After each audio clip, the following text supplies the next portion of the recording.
Here we go then. Nice to see you. Very nice to see you. I've got my extra big screen down here today. So hi. So I can see y'all. Happy solstice. Happy solstice. Yay. I've lit extra candles especially for you. So it's marvelous to see you. I hope you're well. It's some of you got your Prasrita t-shirts on as well. I'm looking over at the other screen. People I haven't seen for a while, people I see regularly, people I love, all of you. Let's do the yoga thing. That's what we're here for. Happy solstice. Starting by standing up.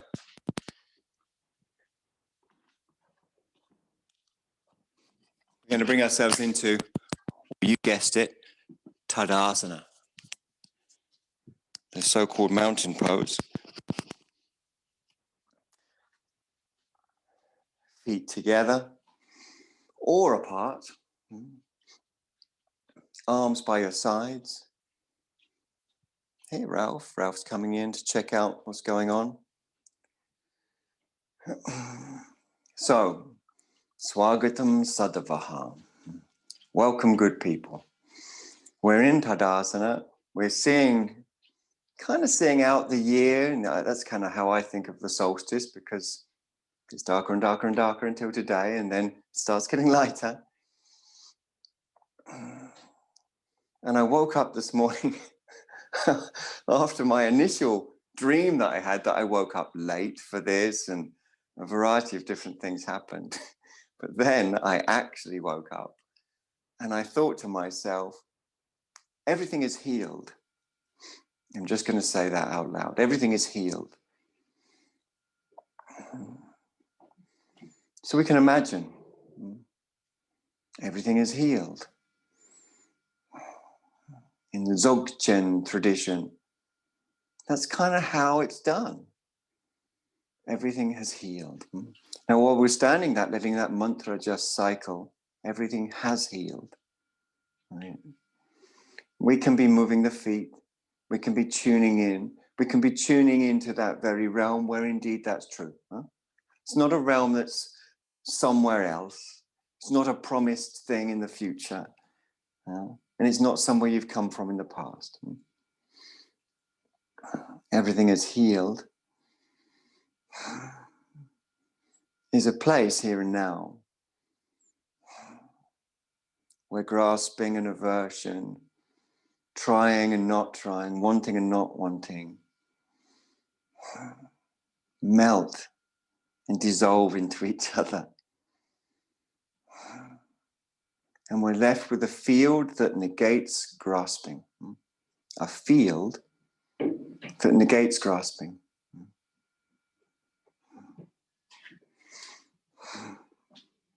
So Tadasana, Samastiti, playing left, perhaps right, tuning in to that very field. The Sanskrit word, in case you're a Sanskrit nerd, is kistram, the field. Let your arms begin to float back and forth with an emphasis on the fourth. And they begin to expand out. And as they expand out, they begin to turn, the palms facing forwards. And as they face forwards, then they begin to turn up. And gradually, in this floating way, with any intuitive movements, the arms raise up. Urdhva, upwards, arms. Lightly toning the tummy, which is a reiterative thing, isn't it? And movement. So you might, I don't know how much you've noticed, hopefully you're more absorbed in your own experience, but you might notice that my body's moving side to side. Now, I'm not doing that with muscles in the upper body. I'm doing that with my feet. As I raise the arch of one foot, I drift towards that foot. As I raise the arch of the other, the whole instep, the whole medial arch, I should say. And if I do it rapidly enough, the body just drifts and it kind of is gently jostled. Now that's a way that works well for me if I combine it with light tone, gentle jostling. If I combine it with light tone, the roots of the neck are soft, the eyes are soft. Everything has healed. Take a big, wide circle. Hands to the heart, my dear friends. Breathing through the nose. Letting the breath flow. Moving into that place where the statement, everything has healed, is and always has been and always will be true. Raise up a heel, let's say the right heel for the sake of argument, and it wouldn't be Christmassy enough if we didn't add a little bit of Elvis Presley to this move, right? Just a little. For some reason, I always want to drop my hand. Of course, I want to curl my lip a little bit as well. There's a little bit, something Christmassy about Elvis to me. In my head, it's Blue Christmas that's going around, the song by Elvis. It's very quintessentially Elvis in my humble and correct opinion. When you're ready, once your leg is loose, the adductors are loose, the back is loose, there's an awakeness going through the 3 foot arches on the standing leg. Then in your own loose and focused way, we bring up the foot, ready for Vrikshasana. The hands again to prayer. We know that it's traditional to use support, so do feel free as well to use, say, a chair back for your hands. Even the earliest recounts of this posture have the yogins, the Danda Swamis as they're called, or as we think they're called, based on the Greek, and then thinking how it might correlate to a Sanskrit word, the ancient Greek, that we find this reference in. Danda Swami means Danda, stick, Swami, master of oneself, Swami. Take your Danda, that's your stick, and raise it up. Keep the roots of your neck soft. So that's the middle fibers of the trapezius, but I think I like to say roots of the neck instead of middle fibers of the trapezius. And of course, softness in the body has to be softness in the mind. They are one. Body, brain, breath, universe are one. Therefore, everything has healed. Okay, bringing your arms down and releasing your imagined stick. Bring your feet back together. Just shimmy out a little bit and loosen off a little bit. And take some deep breaths, like, like a sense of release. I remember years ago, I probably was 20. I had a cassette. Raise your other heel while I'm telling you this marvelous and interesting story. Give us a bit of Elvis as well. I had a cassette, and it was a sort of self-help cassette, I think. And it might have been by someone called Alan Carr, and it was neither the chatty man nor the person who helps you give up smoking. It was another Alan Carr. And the thing I remember about the cassette was he kept saying, everything's okay right now, isn't it? And right now, and right now. And then he went, maybe everything's always okay right now. Now stop with me. Right now.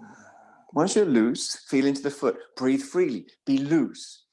Attachments to the past, attachments to the future, attachments to a sense of self in the present, they cause daumanasya, mind-created suffering, which in a sense is the only real suffering, or the profound suffering, certainly the only suffering we can do something about. When you're ready, raise up and bring a heel into your thigh. So that's something to reflect on. Daumanasya is the fundamental suffering, mind-created suffering. And I think we all know that that's true. It's the stories that go along with whatever happens to us that really, why is this happening to me? Why would someone do that? It's not fair to me.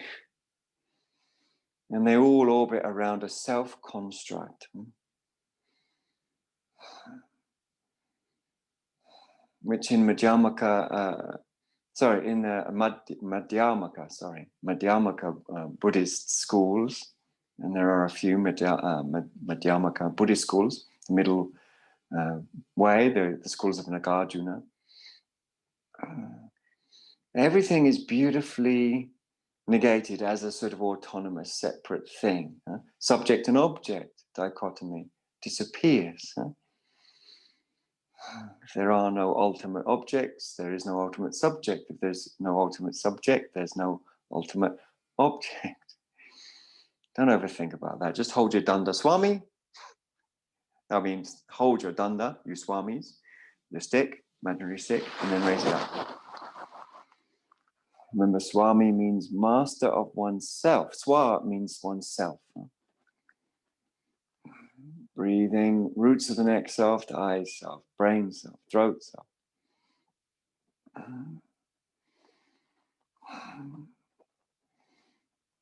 Everything is everything.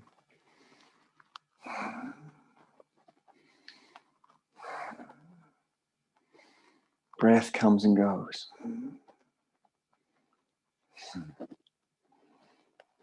Okay, you can bring the stick down, this reference to Danda Swamis, and drop the stick and bring your feet down. We find in various texts, including Strabo's Geographica. If you want to look it up, there it lies. Now we're going to step or jump. Up to you. Step or jump to a star. Tara. Tara.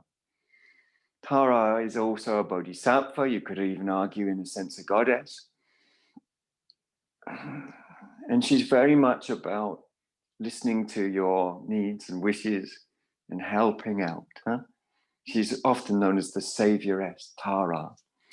Turn your back toes in. Let's say left toes for the sake of argument. Right foot and leg turns out. On the ball of the foot, finish off the turn on the heel. If you follow those instructions, you will end up with heel to arch alignment. Breathing through your nose. Light tone in the tummy, reiterative. So reiterative is kind of like what I'm doing with my hand. It's sort of, like the way someone playing a harp, right? If they were playing all the notes, not the plucky bit, but the sort of, when they do a sort of heavenly sound. It's like that.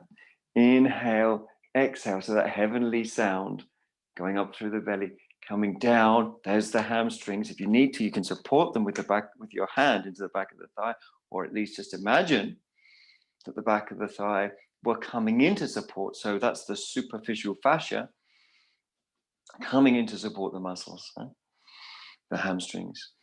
Breathing should be natural. Yogins can be happy.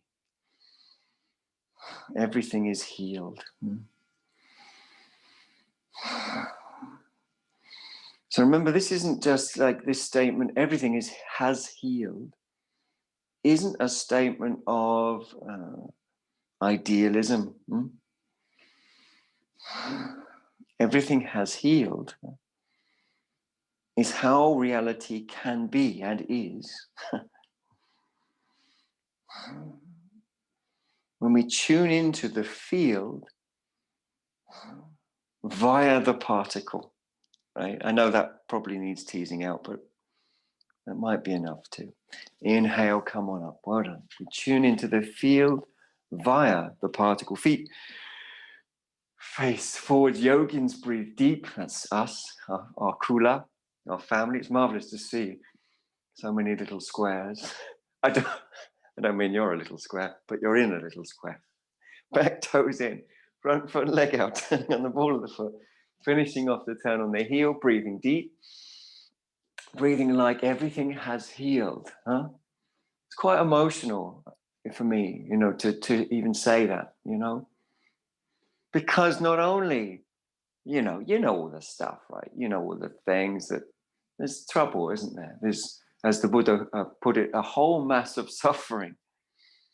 But not only is there that, but there's a sense in which when you hear everything has healed, I feel anyway, it almost feels like, lifetimes of that, right? Being let go of. Stretch your arms. Everything has healed. Imagine if it were true, even for a moment. Dare to imagine. Dare to feel that that's true. Not even to imagine, but to feel it's true. Inhale. Exhale.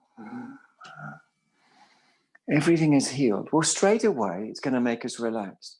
And how much illness, how many problems are caused just in our own physical body by tension?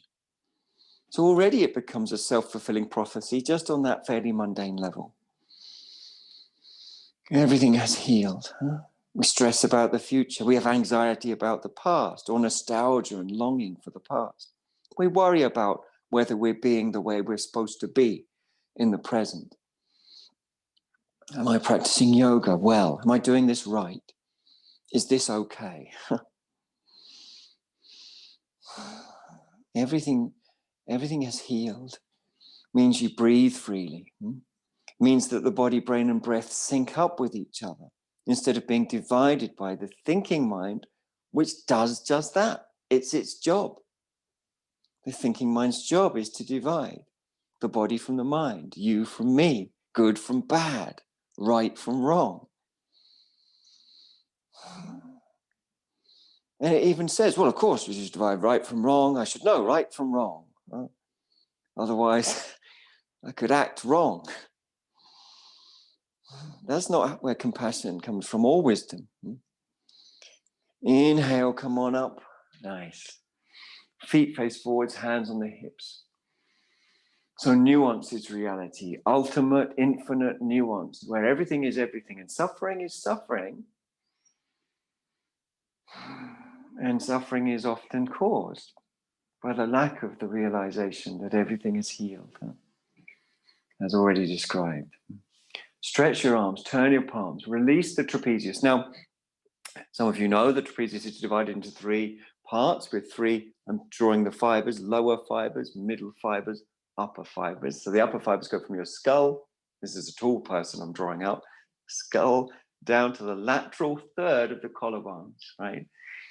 So that's the area really feeling the lateral third of the collarbones, keeping soft. Now turn the palms up, lightly tone the tummy. Remember the harpist doing their sort of heavenly thing, but the harp's turned on its side. And they're repeatedly, and the strings are resonating with each other, harmonizing, letting go of disharmony. Back toes in, front foot and leg out. Whole body turns to one side. Doesn't matter which side, we're going to do both. Walk your front foot further across the width of your mat. Lift your back heel, externally rotate it, then land it again. And of course, you can do that more than once. Breathe through your nose. Loosen the roots of the neck. Light, reiterative tone in the tummy. Find the pelvic floor. Find the pelvic floor. Breathe naturally. So finding the pelvic floor, I find, is something I tune in on. And that means like an old radio dial. I start with a less clear signal, but it becomes clearer. Inhale, raise up from the hip joints to the fingertips. Exhale, bend your front knee. Tease the tissues round of the back leg particularly. You can do that in a variety of ways. For example, you can lift the back heel right up. I even lift the back heel and the little toe side of the back foot. So I'm exclusively balanced on the ball of the foot, on the back foot, on the big toe side of the ball of the foot for moments. And I use those moments to tease tissues around into agreement, particularly the tissues of the psoas and the iliacus, in other words, across the inner groin of the back leg, and then into the deep belly in the case of the psoas. Roots of the neck soft. This, of course, is the warrior, Virabhadrasana, and number 1, Ekam. Find the pelvic floor, stay with the pelvic floor. Inhale, come up with the pelvic floor in your attention. Turn to center, arms through a big circle, hands to the hips. Everyone takes deep breaths. Let's do it together. So letting it happen. Letting it happen, letting everything be healed. I once heard a talk, well, I've heard many talks by Arjun Sumedho. Some of you know I'm a massive fan. He's sort of my version of David Bowie in the Buddhist Theravadan tradition. Okay. And while I'm telling you about that, stretch your arms, turn your palms, lift up with the trapezius soft, roots of the neck soft. That means flowing. That means, free of gripping, flowing. It doesn't mean you raise your arms and drop your shoulders at the same time. It just means you don't tense the trapezius. Turn your back toes in, front foot and leg out. Walk the front foot further across the width of the mat. Lift your back heel externally, rotate it as many times as it's useful. At light tone on the tummy. Remember the harp, right? So it's reiterative, just like the hands of the harpist, reiterating, drawing those strings into that resonance again and again, that heavenly sound that they evoke based on the actual sounds that have actually been recorded in actual heaven. And breathing easy with the jaw soft and the eyes soft. Inhale, exhale, bend your front knee. And again, you might go light on the back foot. It's okay, I haven't forgotten the Arjun Tomato story. That's coming. Breathe easy. Keep teasing the tissues around. Again, for me, anyway, I like to go light. I like to go light on the little toe side of the back foot, on the heel of the back foot for moments at a time. And I use those moments to tease the tissues into agreement. You get to borrow temporarily a little bit of extra length. You get to borrow, just in the way that can happen in particle physics, where energy can be borrowed from just space, but only for like a nothingth of a second, or a minute fraction of a second, of a millisecond.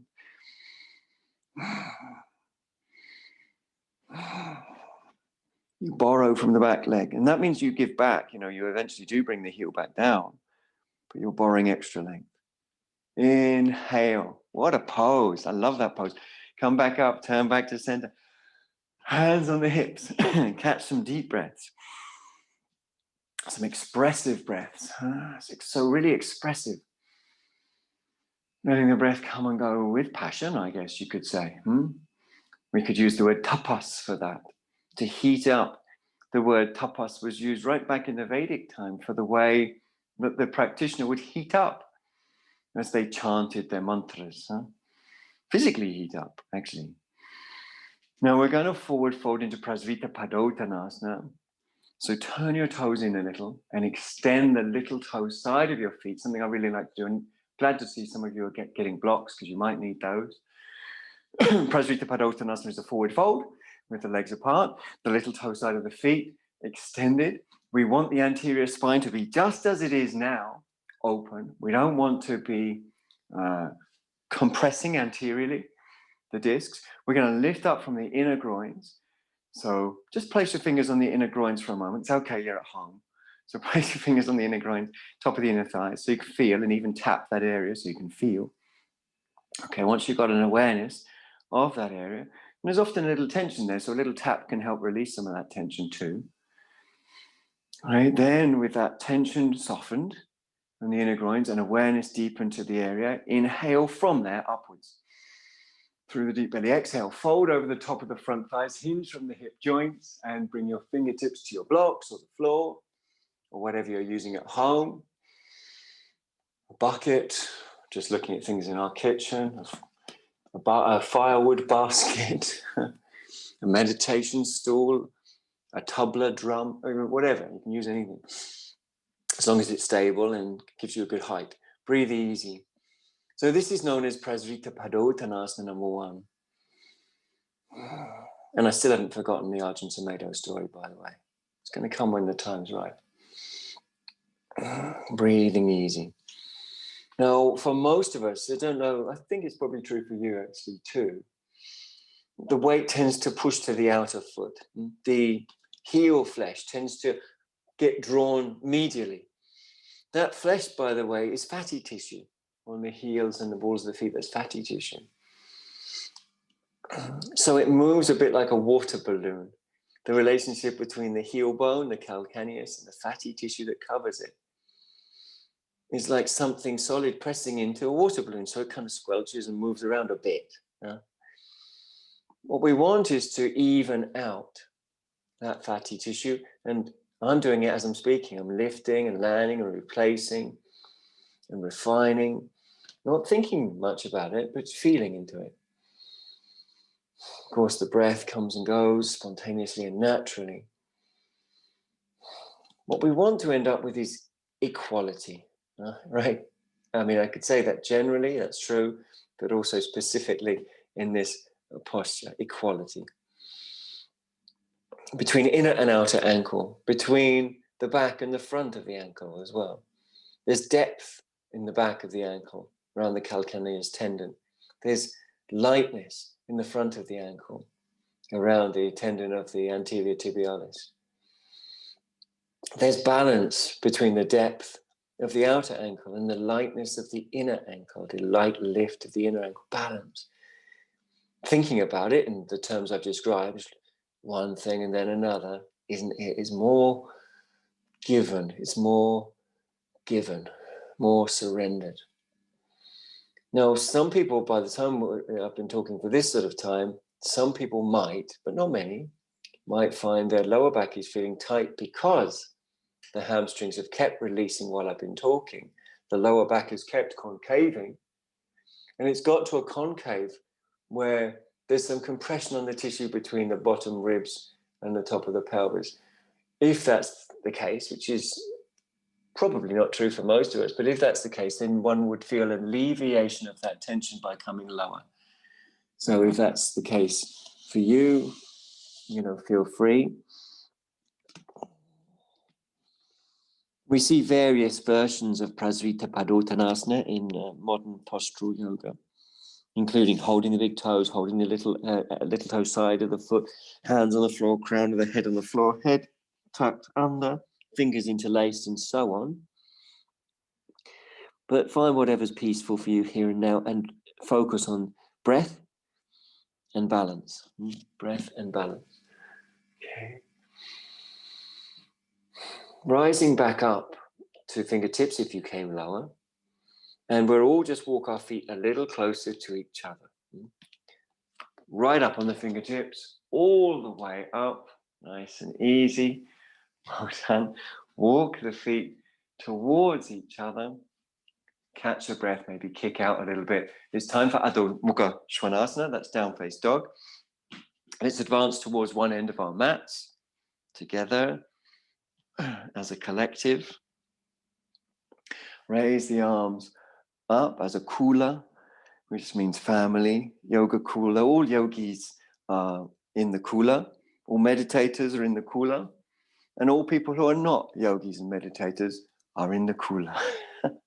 Kula as in K-U-L-A, right? Not cooler as in a place you put someone to punish them, get in the cooler. Inhale, exhale, fold down. Hands flat on the floor. So most of us are going to bend the knees, right? Because we want our backs to be soft. We want flow.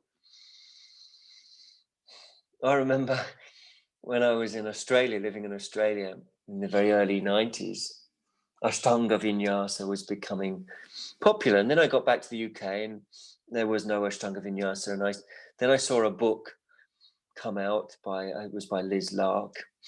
And it was in a shop in Bond Street in Brighton, the shop that no longer exists.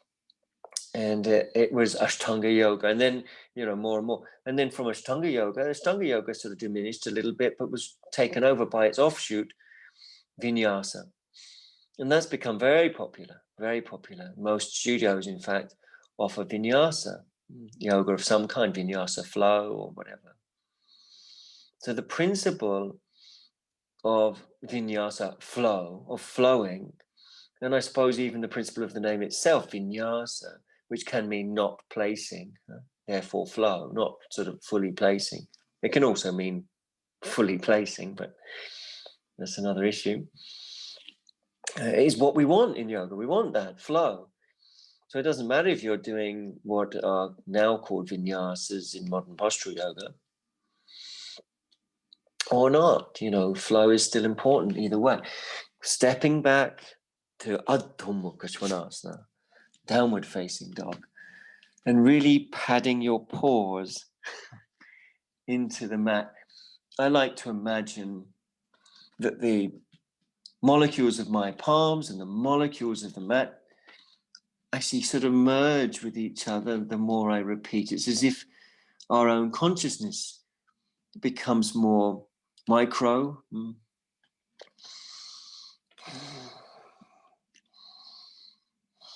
I've always been fascinated, I expect you have too, by the micro and the macro. I loved astronomy when I was passionately loved astronomy. So I had a telescope, but I also had, not a very good, neither version, I'm afraid to say, but they were good enough for me as a kid. I had a microscope too. And I loved looking through either of those. As a kid, I used to lay on the floor. You probably did it too, in the grass, looking at little creatures, and it was marvelous, like a little universe. Huh? To get into the micro. Well done. Okay, come down and sit. Some of you will need blocks between the heels and buttocks, or even an alternative position, because we're coming into Vajrasana. Vajra, of course, part of the name of this particular kind of yoga. We're practicing Vajrasati.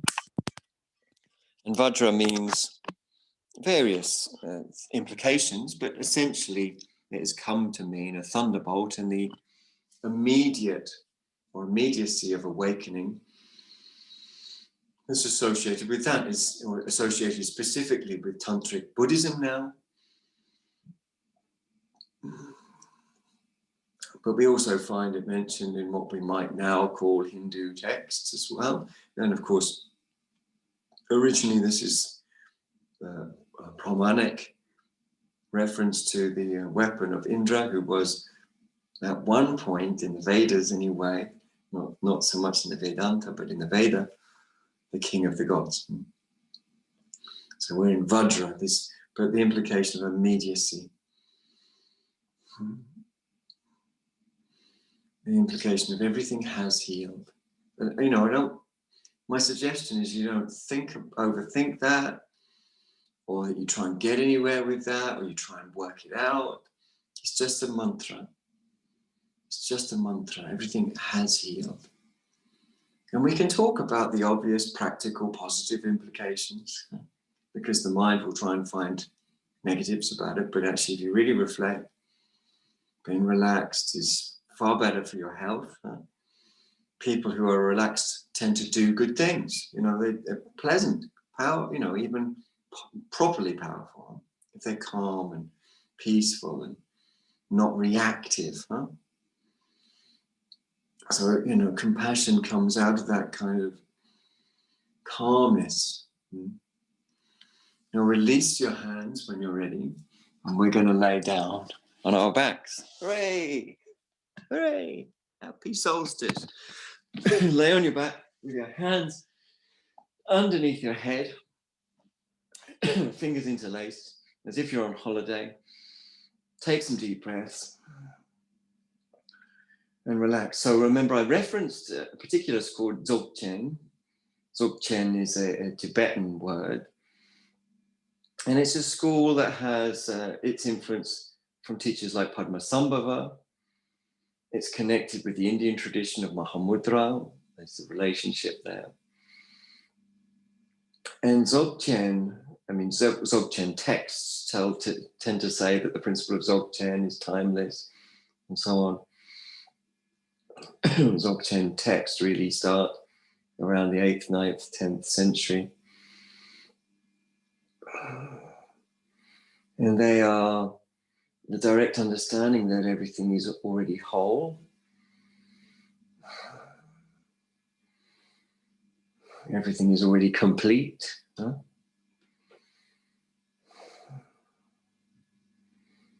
Everything has healed. So when I woke up this morning with that, and just in my mind, it wasn't a philosophy, it wasn't a thought as such, like something I had figured out.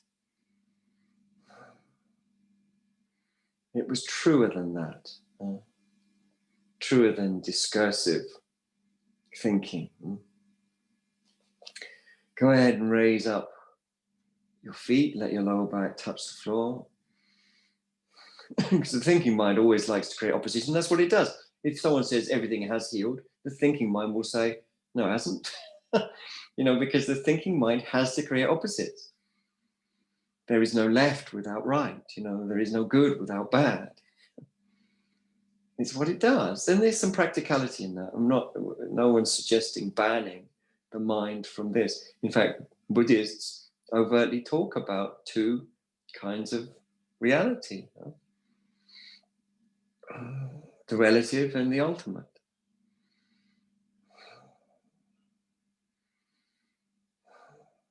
So samvriti satya. Samvriti satya is the relative truth.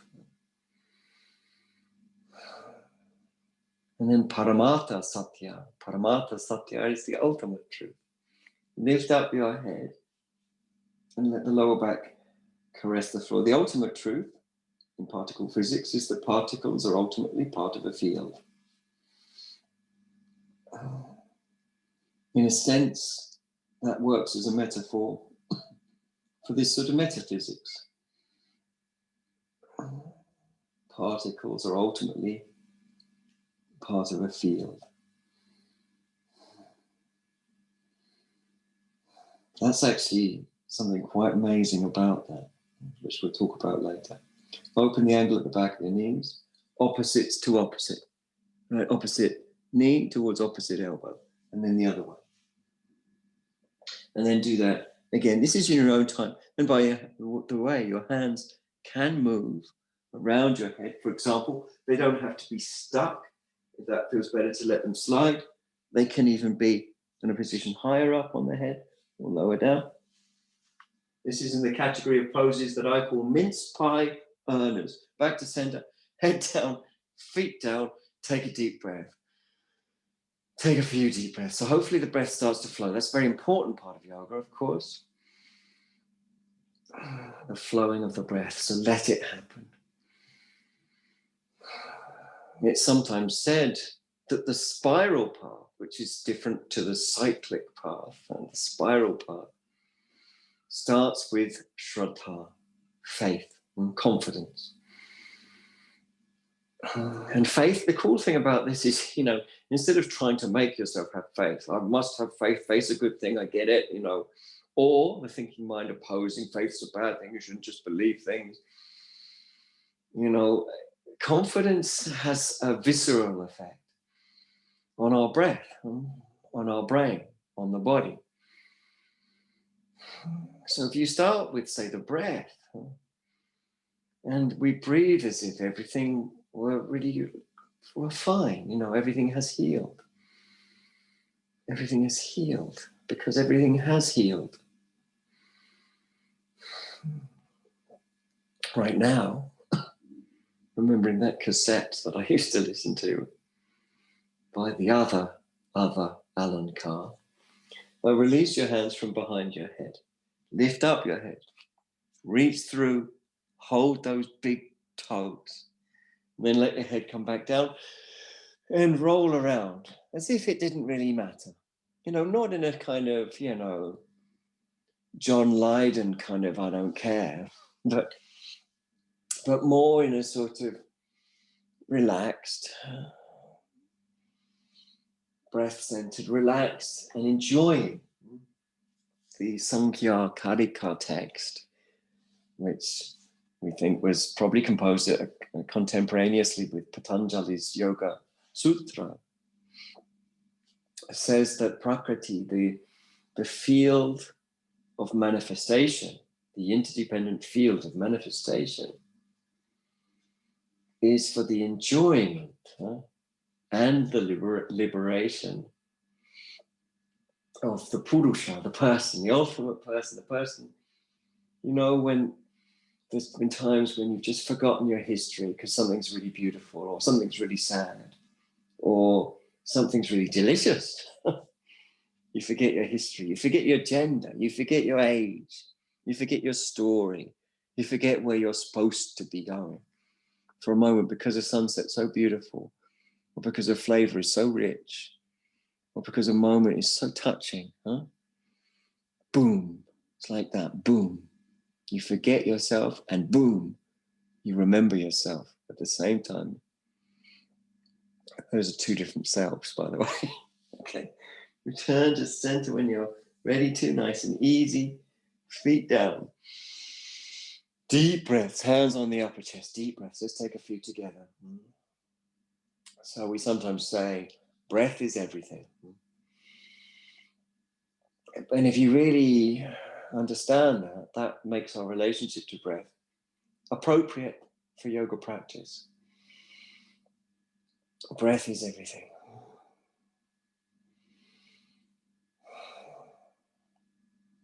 Some of you have heard of Bhakti Yoga, B-H-A-K-T-I, Bhakti.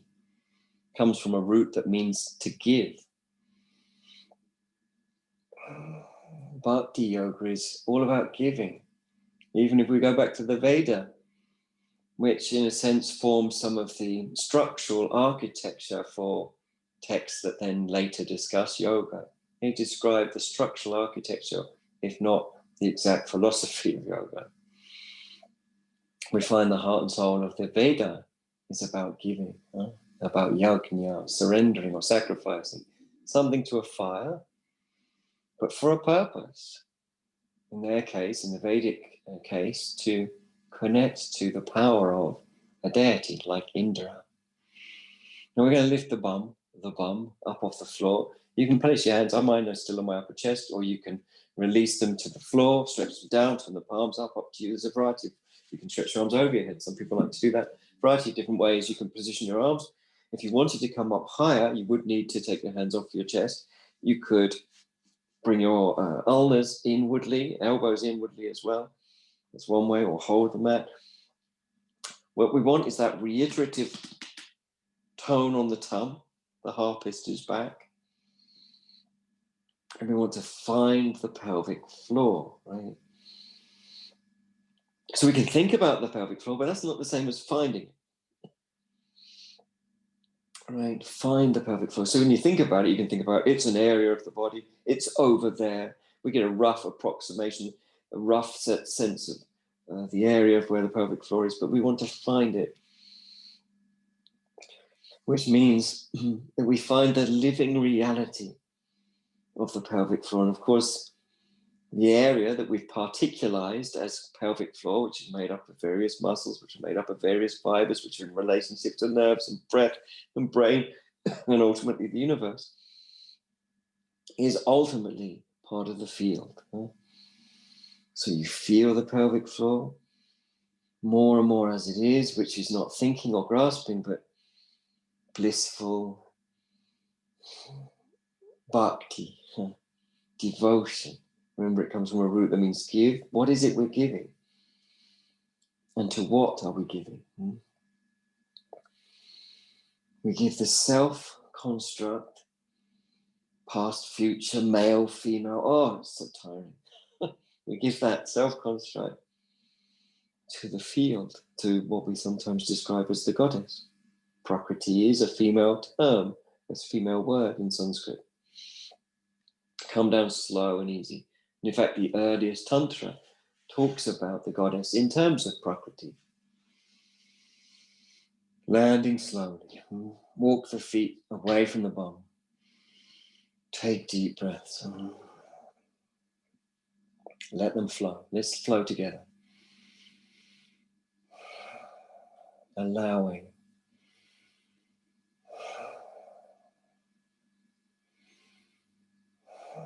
Arjun Samedo, he says that sometimes we really cling to our problems because we think we've got to solve them. I've got this problem. At some point in the future, I'll be able to sort it out. I'll be able to get the appropriate counseling, or I'll be able to tell the person that, did the injustice. I'll be able to tell them off, or perhaps they'll get what's coming to them, or whatever, and then it will be okay. Some point in the future. But he goes on to say, problems need something to attach to. They need a person to attach to. And we often attach to our problems with this idea, they're mine, and I'm holding it with the view to sorting it out at some point. When actually some problems can be relinquished, can be released spontaneously now. It's not really a thing that you do. You just stop clinging. When they start wanting to release, and they do, in the light of the present, which is flowing into us. The present needs space, but a lot of the body is preoccupied. The present is trying to find space to dance the body, but the body is already being controlled by a different puppeteer. Our problems, our ideas about ourselves, and so on. Roll over when you're ready. Come up nice and easy from the side. Prop yourself up on your forearm, on your ulna, and put your leg behind you, one leg behind you and one leg in front, just as I've done here. And breathe easy. Perhaps you can point to looseness, lightness, ease with a few little movements. One of my absolute favorite images, and I did send out a newsletter this week, and I realized that probably about a third of you got some sort of square box with the word JPEG or something inside it. And then a third got the actual photographs that were supposed to be in there. And one was a dandelion with the seeds floating off. So the lightness of a dandelion seed intimates responsiveness, super subtle responsiveness. Keep light, keep lagu, come up when you're ready. So there's, within lightness, there's play. Imagine how a dandelion seed appears when it floats. You see them in the summer. They're incredible to watch. I'm intimating one with my hand. They move with air currents that we can't feel on our skin, but they're light. So being light means dropping attachments, karmic particles, letting emptiness, letting ourselves, a way of talking about it is to say that we're being open. You can raise top arm up, you can hit your palm tree if you want. You can raise top arm up or not. It can be down, it can be on the floor, it can be on the wrist. The top leg, as it were, the heel can lift if you want. There's a load of ways in which I can balance this and stay for ages without needing to be sort of muscularly gripped. Okay, come down slow. So if there's enough play, then lightness can stay. Draw those knees up. Come up super easy, and we'll swing the legs to the second side. Let's call it side 2, so that we follow the normal protocol in these sort of situations. Deep breaths. Lagu. Remember the dandelion seed with me. Let's remember it together. A dandelion seed floating. How light is that? I mean, that's the lightest thing. I mean, obviously we can see little particles of dust, and they kind of move and float around as well, don't they? So this is the sort of metaphor of the light, of the lightness. And what lightness means is responsiveness, the ability, the lighter we are, you are, we are. The lighter we are, the more able we are to respond appropriately to a yoga posture, to our loved ones, to our planet, to our pets. Breathe easy. When you're ready, lift up. Again, you've got one leg behind you that will support it, help us to feel light, lagu. You could raise the heel of that back leg if you want. You could, there's so many ways, and often, if you limit yourself, being heavy means limiting yourself. Views and opinions make us heavy. Dogmas make us heavy. Right? Like, I believe this no matter what. Right? Lightness means we're available to the present moment, like the dandelion seed is available to the subtle changes in the air current. And by being light, you end up having power, true power, not the power like some people try and get power over others. It's not real power, as you can see. People who try to strive for that kind of power don't get power. They end up still feeling insecure and weak. They might have all the money you could muster and all the yes people they could muster around them, but They don't feel relaxed, right? So play. And don't limit yourself with recollection, smriti. How was it last week? What did I learn about this? Don't be light. Okay, come down, slow and easy. Knees up. Come up from the side, just push to bring yourself up. You got it. A pose I really love and have always loved because of its lightness is Ubhaya Padangusthasana. Ubhaya means both. Not to be the word Ubhaya is not to be confused with the word Abhaya. Abhaya means fear not. It's a wonderful word. Abhaya mudra. Ubhaya means both. So hold both big toes and make sure you've got space behind you. You're not going to fall off your mat or something worse. And just lean back. And you get a buttock massage. Okay?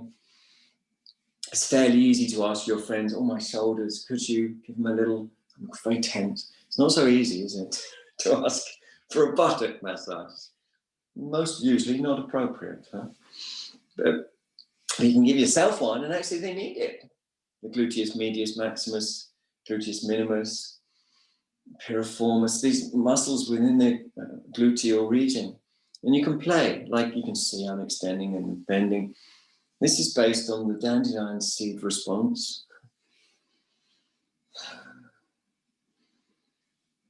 But I have to stay in that place, the middle, in between thoughts, right? So, or in between the polarities that thoughts create. There's a middle, like in the middle of a storm. In between the polarities, there's a middle. No, I'm doing it like this, but you could have the legs remaining bent, they could bounce, you could have both extended, they could come together or apart. Breath should flow, that's an indicator of lightness. Jaw is soft, right? There's a whole host of different variations, but there's only one experience we're looking for. And that's the experience where everything has healed. And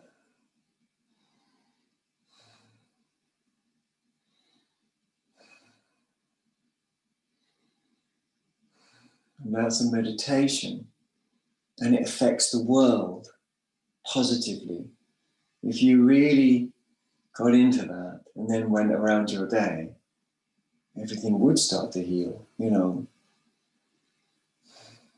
People wouldn't feel so caught. People you met, their mirror neurons would pick up the way you feel. Huh? And they wouldn't feel so caught up.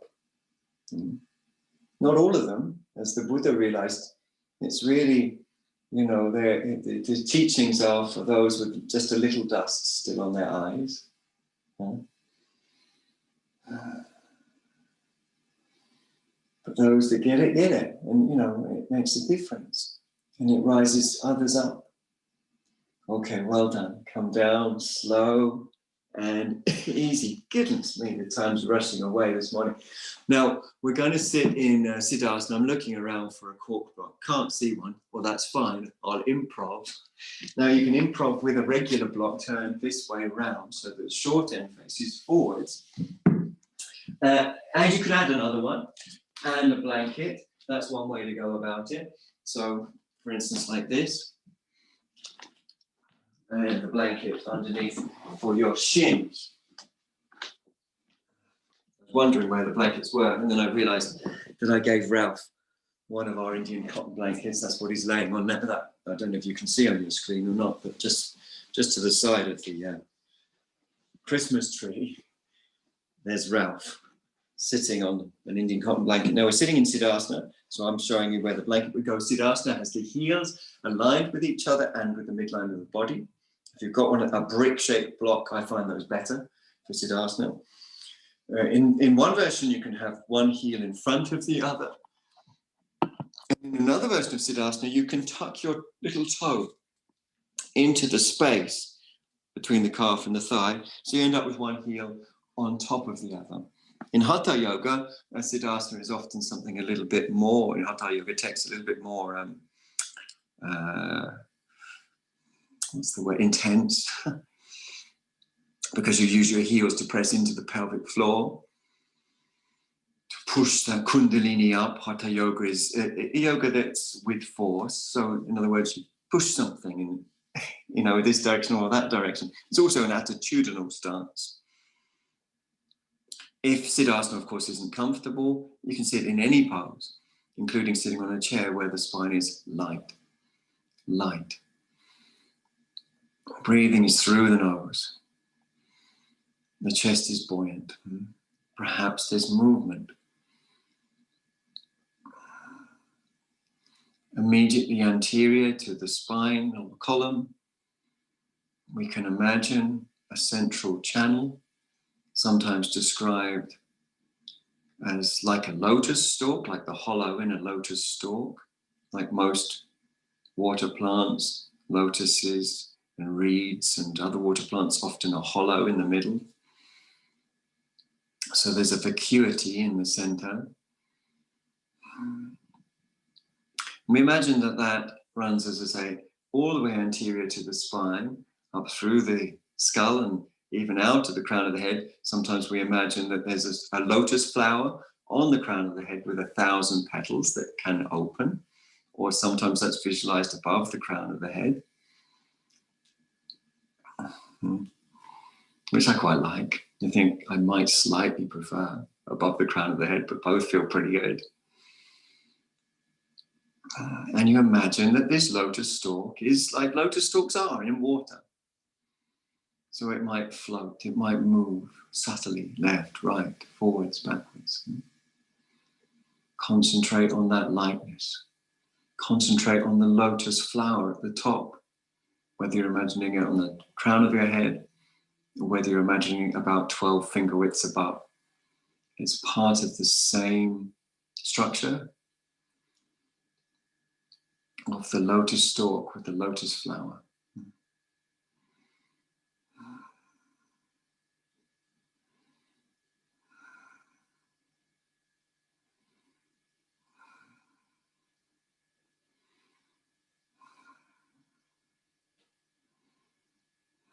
Now we're going to imagine a point within that lotus stalk, within that vacuity, around the heart center. And we're going to put into that point the bija mantra hum.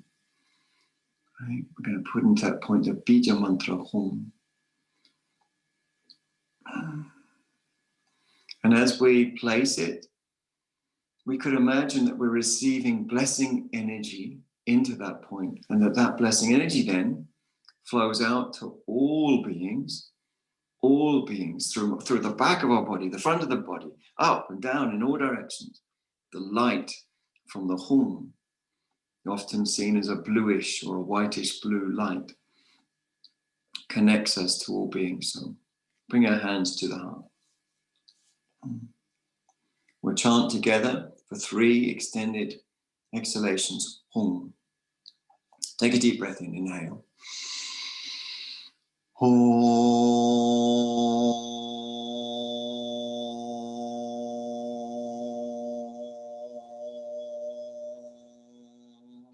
Blessing energy coming down through that lotus to the heart and out to all beings. Let's do the second one.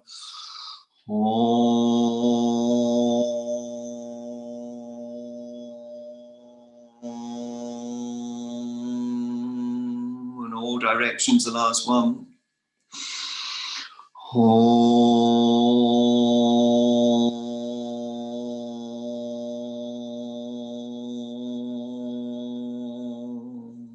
And then deep breaths.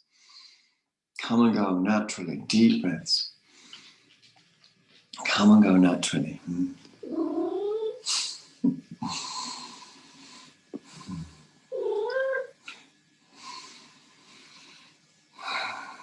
So allowing. This is the trust, isn't it? The Shraddha that allows, that settles, that sits in the middle without feeling the need to push away or pull towards. It sits in the middle. and allows the universe to come to it. But it never moves from the center. We'll chant together. I think most of you know it, but those of you who don't, it's very simple. May all be happy, may all be healthy, may all see goodness, may there be no worry. May all be happy, may all be healthy, may all see goodness, may there be no worry. So the first two are H, may all be happy, may all be healthy, may all see goodness. It's further along in the alphabet, and then may there be no worry. This worry is later in the alphabet, isn't it? So two H's and then alphabet progression. All be happy, healthy, see goodness, no worry. Tune is easy. You'll pick it up even if you've never heard it. Take a deep breath in. May all be happy. May all be healthy. May all see goodness. May there be no worry. Now together, Om. Om.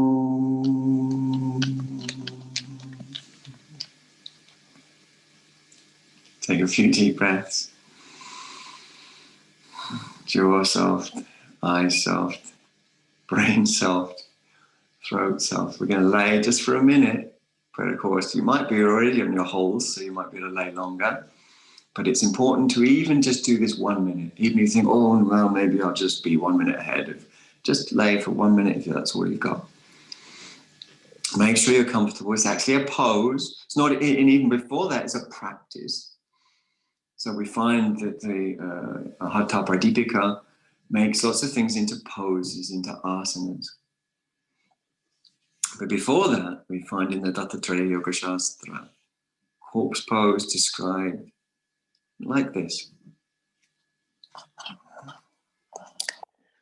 Find a lonely place, a solitary place, a place you can feel that you're not going to be bothered by the normal affairs of life, let's say. And lay on your back with your mouth facing towards the sky, as if you were dead.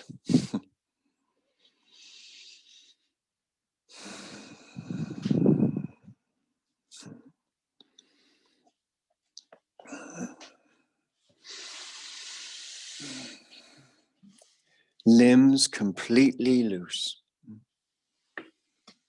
Limbs completely loose. That's what the text says. Limbs completely loose.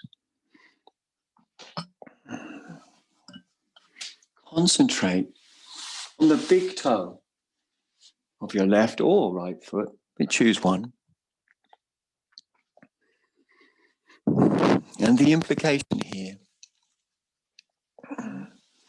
is that by concentrating on any area, any what we might call particle,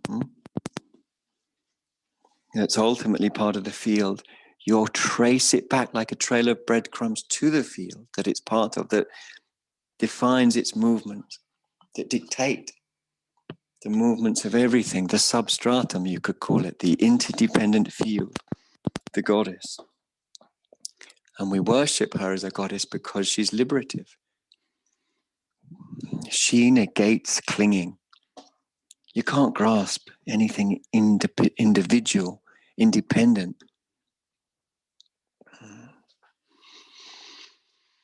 And if you can't grasp, you don't grasp.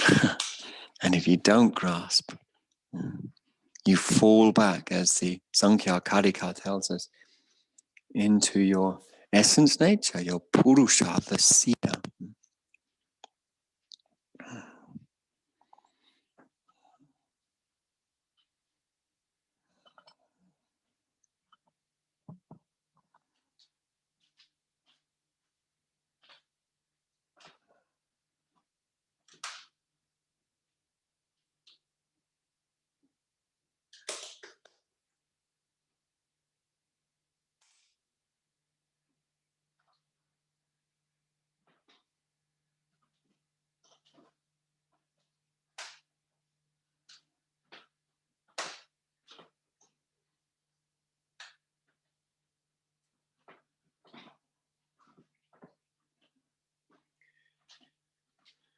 As I said, you might have time, you might have longer, hopefully. You might be on your holes already. In which case you could lay on as long as you like. You know, it's really healthy, I think, to lay until the body gets up by itself. That's the sort of ultimate, really. But it's nice as well, either now or then, to come around naturally with a little wiggling of the toes or the fingers.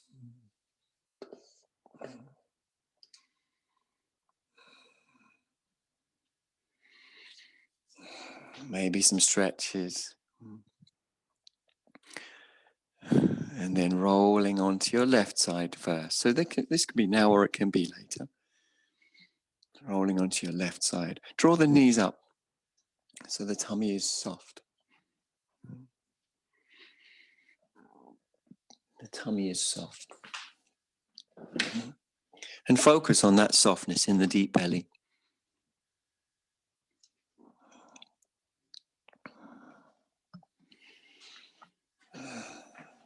Just even for a moment, focus on that softness in the deep belly.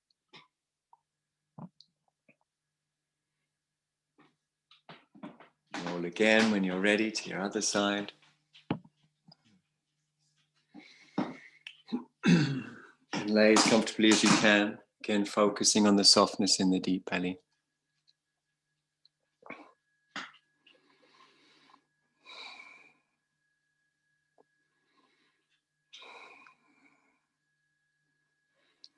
And when you're ready, coming to, excuse me, by perhaps rubbing your eyes or stretching out an arm or a leg. And eventually bringing yourself up nice and easy from the side, using your arms to assist your ascent. I'm looking over there. You might think, Jim, why are you not looking at us? Because you're on a big screen next to my little screen. This is the little screen. There you are on the big screen. Really, thank you so much for coming, everybody. I'm just looking through y'all. And I hope you have a really wonderful Christmas and a marvelous solstice. I look forward so much to seeing you. I start again on, this class will be back on for a New Year's special on January the 4th. So come to that one and then we'll all be together again. Same time, January the 4th. In the meantime, may all be happy and healthy and see goodness. And I love you all. Merry Happy Christmas, all. Christmas. Merry Christmas. Bye. Happy solstice. Thank you so much. Bye-bye. Oh, cool. Thank you. Thank you, Jim. Happy Christmas. Merry Christmas, everyone. Merry Christmas, That everyone. was amazing. Happy Thank you so Christmas. much. Bye. Merry Christmas. Bye. Thanks, Jim. Bye. You're doing good waving. Mwah. Love you. See you soon. Lots of nice dogs as well. Nice dogs, nice people, nice trees. Dad. Mwah. Merry Happy Christmas. Merry Christmas, everyone. Happy Christmas. Bye. Last few in. Bye. Just me, Kadeen and Jeremy at the end. Oh.